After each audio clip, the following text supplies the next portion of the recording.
नमस्कार दोस्तों, नमः शिवाय। जीवन ज्योति चैनल में आप सभी का हार्दिक स्वागत करती हूं। दोस्तों, आज की वीडियो है नवरात्रि कलश विसर्जन के विषय में। दोस्तों, नवरात्रि में जितना ही महत्वपूर्ण कलश की स्थापना का कार्य होता है, उतना ही महत्वपूर्ण कलश विसर्जन का भी कार्य होता है।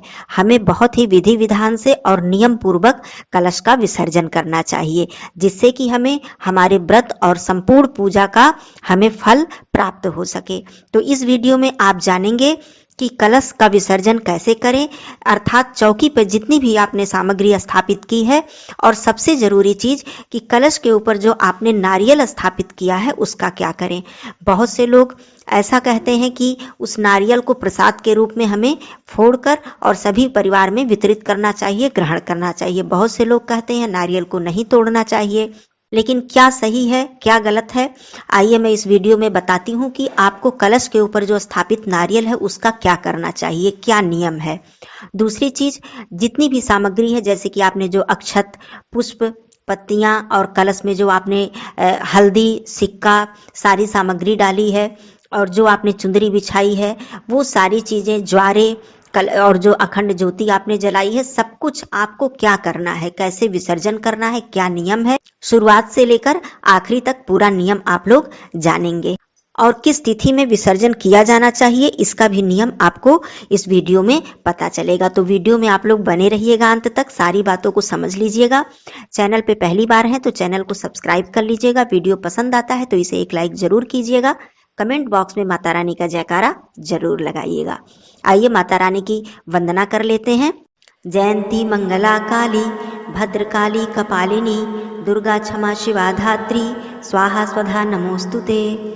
देखिए, सबसे पहली बात तो दशमी तिथि में हमें कलश का विसर्जन करना चाहिए। अब कलश का विसर्जन करने के लिए सबसे पहले हमें क्या करना चाहिए। सबसे पहले आप सुबह स्नान आदि करके, आप जो भी आपका नित्य कर्म है उससे निवृत्त होने के बाद स्नान आदि करें, स्वच्छ वस्त्र धारण करें और नियमित जैसे आप पूजा करते हैं पहले आप पूजा कर लें।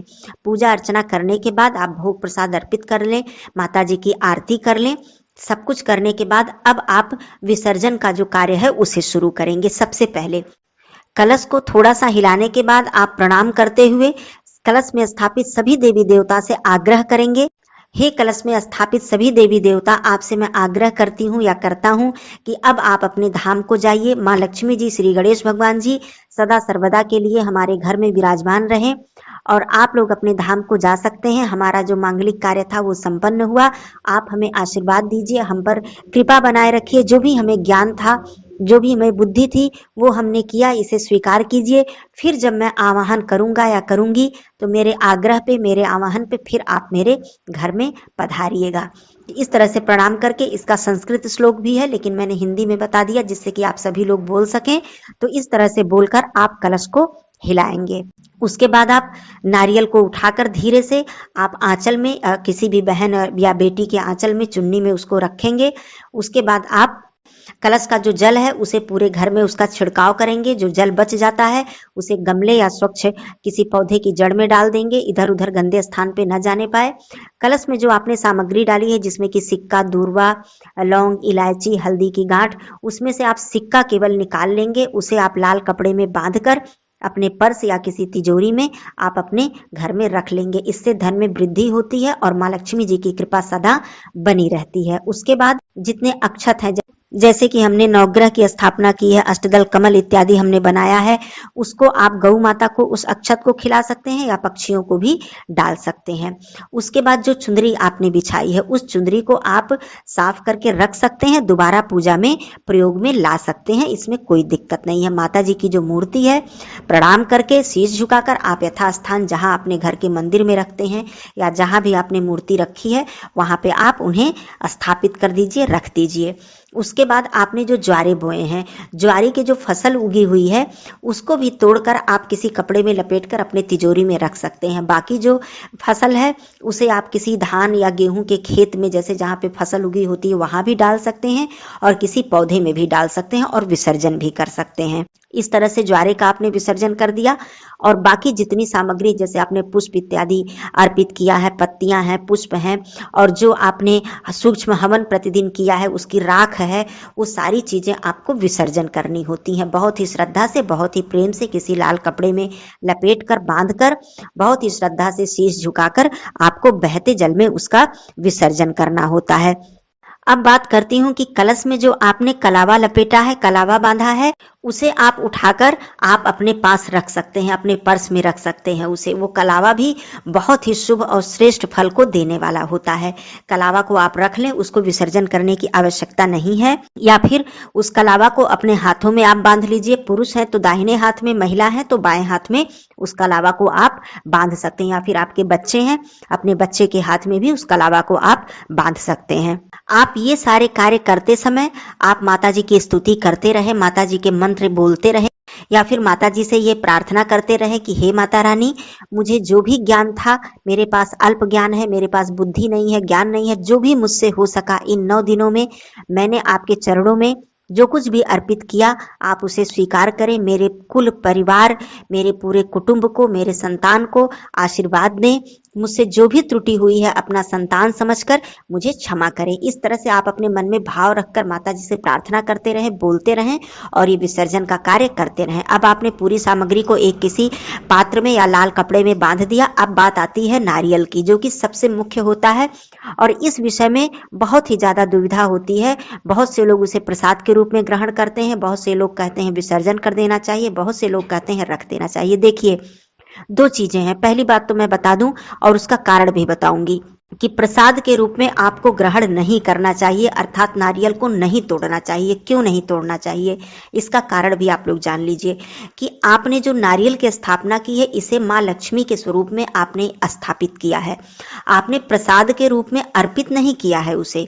देखिए, जो भी हम लोग माता जी के चरणों में अर्पित करते हैं वो प्रसाद बन जाता है, चाहे वो लौंग इलायची हो, पान का बीड़ा हो, या फिर प्रसाद जो भोग अर्पित करते हैं वो तो प्रसाद होता ही है। कहने का मतलब माँ के चरणों में जितनी भी चीजें हम अर्पित करते हैं वो प्रसाद हो जाती हैं, वो हमारे लिए प्रसाद है, हम उसे ग्रहण कर सकते हैं। बहुत से लोग कहते हैं जो पान का बीड़ा हम लोग अर्पित करते हैं उसे नहीं ग्रहण कर सकते हैं। बिल्कुल कर सकते हैं, लौंग इलायची, पान का बीड़ा सब कुछ हम लोग ग्रहण कर सकते हैं। लेकिन बात आती है नारियल की। नारियल हमने माता जी के चरणों में अर्पित नहीं किया है, हमने नारियल की स्थापना की है। इस बात को आप लोग समझिए। देखिए, महाअष्टमी के दिन जिस दिन हम माँ महागौरी जी की पूजा करते हैं, उस दिन हम लोग नारियल प्रसाद के रूप में अर्पित करते हैं। उस दिन का मुख्य जो भोग प्रसाद है वो नारियल है। वो नारियल जो हम लोग अर्पित करते हैं, उस नारियल को हमें ग्रहण करना है, क्योंकि वो प्रसाद है। और जो आपने कलश पे स्थापित किया है वो प्रसाद नहीं है, वो साक्षात माँ लक्ष्मी जी का स्वरूप है। सुख सौभाग्य को देने वाली माँ लक्ष्मी जी के रूप में हम वहां पर नारियल स्थापित करते हैं। तो वो नारियल साक्षात माँ का स्वरूप हो गई, माँ लक्ष्मी जी का स्वरूप हो गई। तो उस नारियल को तोड़ना नहीं चाहिए, मेरा यही मानना है और नियम यही है। वैसे आप लोग जो भी आपके पंडित जी या गुरु जी कहते हो, आप लोग जरूर उसको सुनिए। मैं नहीं कहती हूँ कि आप सिर्फ मेरी बात को सुनिए, लेकिन मैं कारण भी बता रही हूँ। अब उस नारियल का 2 कार्य आप कर सकते हैं, विसर्जन भी कर सकते हैं, कोई दिक्कत नहीं है। लेकिन सबसे उत्तम मैं बताऊं जो नियम होता है, लाल कपड़ा उसमें बांधकर और मौली लपेटकर हम लोग कलश पर नारियल की स्थापना करते हैं। आप उसको उसी रूप में अपने पूजा स्थान पे रख दें, अर्थात अपने घर के मंदिर में रख दें और उसकी नियमित पूजा करें। कहा जाता है कि घर के मंदिर में नारियल रखना बहुत ही शुभ माना जाता है, जैसे कि हल्दी की गांठ रखना, शंख रखना और धार्मिक जो पुस्तकें हैं उनको रखना। तो ये सारी चीजें बहुत ही शुभ मानी जाती हैं। गंगा जल रखना, तो उसी तरह से नारियल रखना भी बहुत शुभ माना जाता है। और आप चाहें तो उसकी पूजा प्रतिदिन जैसे हम भगवान की पूजा करते हैं आप कर सकते हैं। फिर जब अगली नवरात्रि आएगी, चैत्र वाली नवरात्रि, तो फिर आप कलश स्थापना करेंगे। तब उस नारियल को आप विसर्जन करके फिर जब दूसरा नारियल जो आपने स्थापित किया है वहां पर उस स्थान पर उस नारियल को फिर रख देंगे। जैसे हम लोग माँ लक्ष्मी जी की स्थापना करते हैं और जब पुरानी वाली जो मूर्ति होती है माँ लक्ष्मी जी जो पिछले साल हमने स्थापना की होती है, उनका हम लोग विसर्जन करते हैं और फिर नई मूर्ति को पूजन करके स्थापित कर देते हैं। इसी प्रकार से आप नारियल को भी कर सकते हैं। आप पूजा स्थल पर रख दें और फिर अगले नवरात्रि उस नारियल को विसर्जन करके आप अगला नारियल फिर वहां पर रख सकते हैं। यदि आपके मंदिर में जगह नहीं है, छोटा मंदिर है, तो आप विसर्जन कर सकते हैं। लेकिन तोड़ने की बात तो मैं बिल्कुल नहीं कहूंगी कि आप उस नारियल को तोड़कर और प्रसाद के रूप में ग्रहण कर लें, ऐसा नहीं करना चाहिए। तो नारियल के विषय में ज़्यादा कन्फ्यूजन होता है, इसलिए मैंने बता दिया। बाकी सामग्री के विषय में भी मैंने बता दिया। हाँ, अखंड ज्योति के विषय में मैंने अभी नहीं बताया है। देखिए, कभी कभी ऐसा होता है कि तेल हम लोग पर्याप्त, अखंड ज्योति जब जलाते हैं तो तेल पर्याप्त डालते हैं, क्योंकि ऐसा ना हो कि अखंड ज्योति बुझ जाए। तो कभी कभी ऐसा होता है नौमी तिथि समाप्त होने के बाद तक वो अखंड ज्योति जलती रहती है। तो आपको कलश विसर्जन, यदि आपने 10वीं की प्रातः काल आप कर रहे हैं और आपकी अखंड ज्योति अभी बुझी नहीं है, तो आपको अखंड ज्योति बिल्कुल नहीं बुझानी है। उसी चौकी पर, उस स्थान पर अखंड ज्योति आप वहीं पर रहने दें। बाकी सामग्री हटा लें।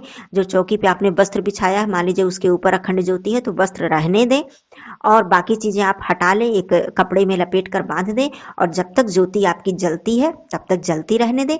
खुद से जब अखंड ज्योति शांत हो जाए तब आप उस पात्र को हटाकर धुल लें। मिट्टी का पात्र है तो आप उसे रख सकते हैं या विसर्जन कर सकते हैं, और धातु की जो दीपक है धातु का है तो आप उसे साफ करके फिर अगली बार पूजा के लिए आप उसे रख सकते हैं। तो अखंड ज्योति कभी भी मत बुझाइएगा, चाहे वो कितनी भी देर तक जलती रहे। जब वो अखंड ज्योति शांत हो जाए तभी आप उसे उस जगह से हटाइए। तो मुझे लगता है कि सारी चीजें मैंने बता दी हैं।